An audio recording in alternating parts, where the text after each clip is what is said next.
I have tried to switch planners so many times and I could never really figure it out unless I tried it out myself.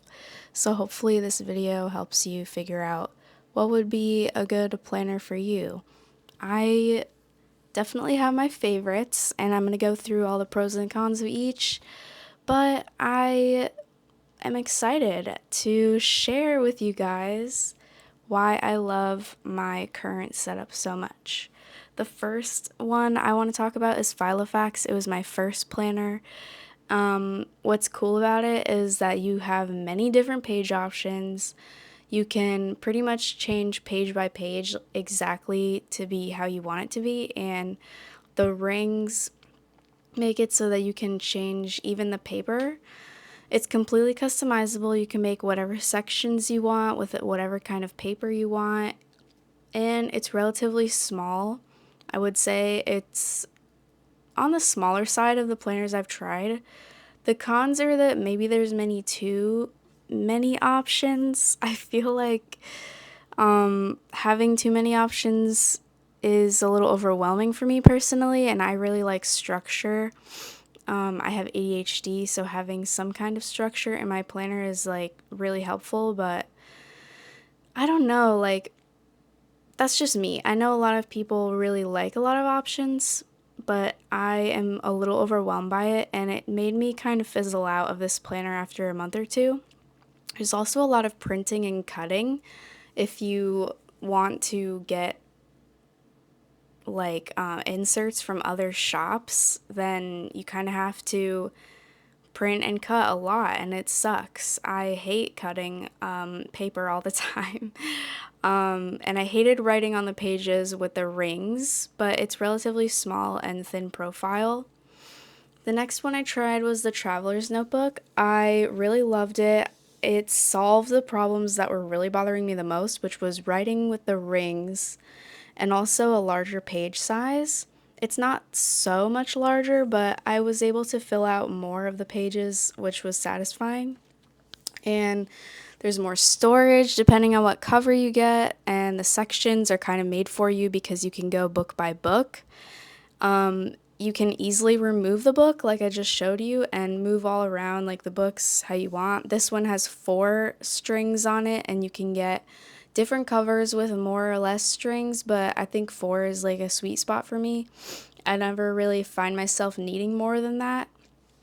And yeah, so it's very nice. And I honestly really felt like having a finished book by the end of it would be really satisfying. But I also like started to miss the customizability of the Filofax and how like every page was different. So I don't know. I think I got the opposite problem in my head with these books. Where it was like I still kind of had that problem of like, what do I do with this? Like, now that it's set up or whatever. But yeah, the pros are that it definitely lays more flat than the Filofax. No rings get in the way.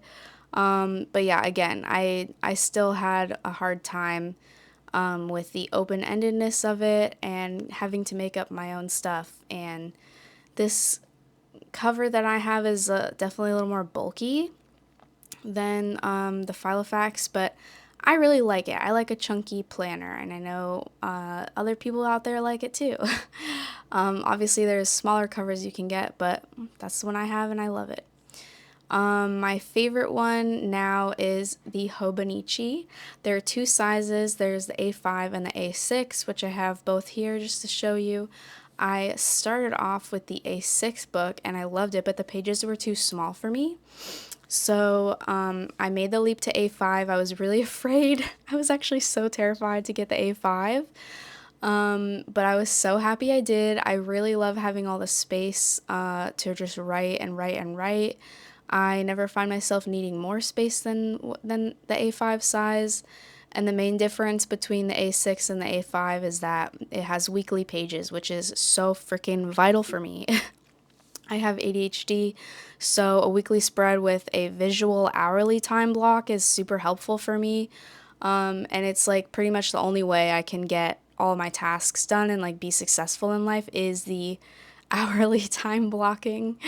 It's like the only planner system that has worked for me. So, but yeah, that was a super huge difference that I didn't know about the sizes. That the cousin size, the A5, is the only one that has this weekly spread. The A6 size, the smaller one, does not have the weekly spread. So that was a big bummer for me because I thought that I would be able to use the weekly, but I was sorely mistaken.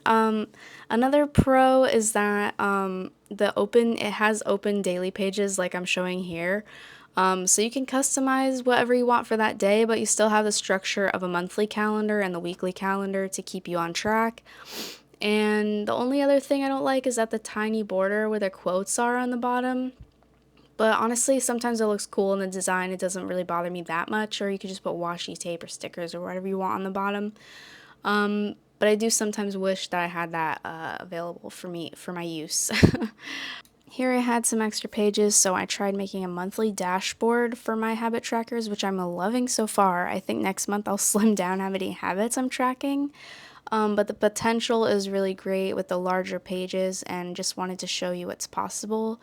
You can really spread out all of your tasks and habit trackers.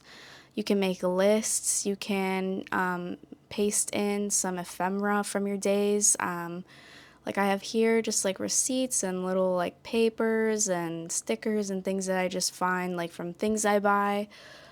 So yeah. Another thing that you might not like is that it's pretty see-through. Here you can see the ghosting of that bright paper.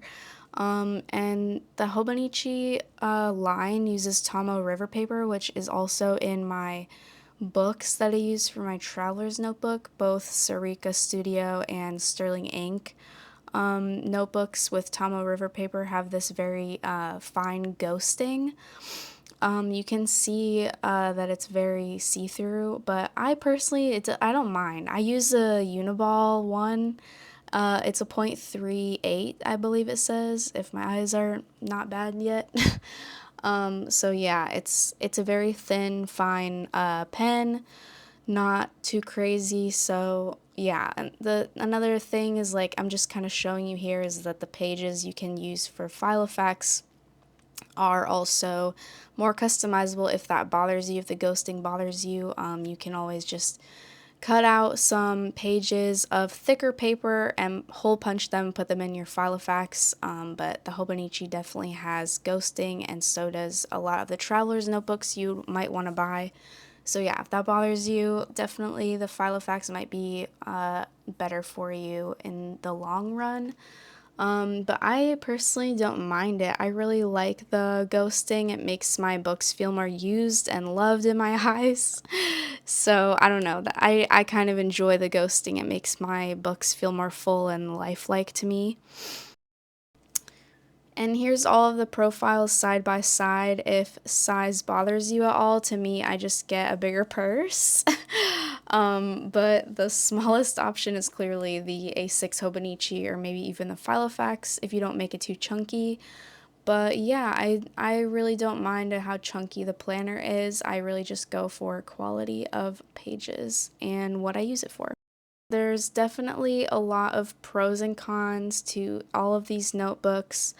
Um, it's clear that the Hobonichi is my favorite, but if I could, I'd love to figure out a way to incorporate all of my journals into one big journaling ecosystem. I love all of them so much, but I just haven't figured out how to do that in a sustainable way.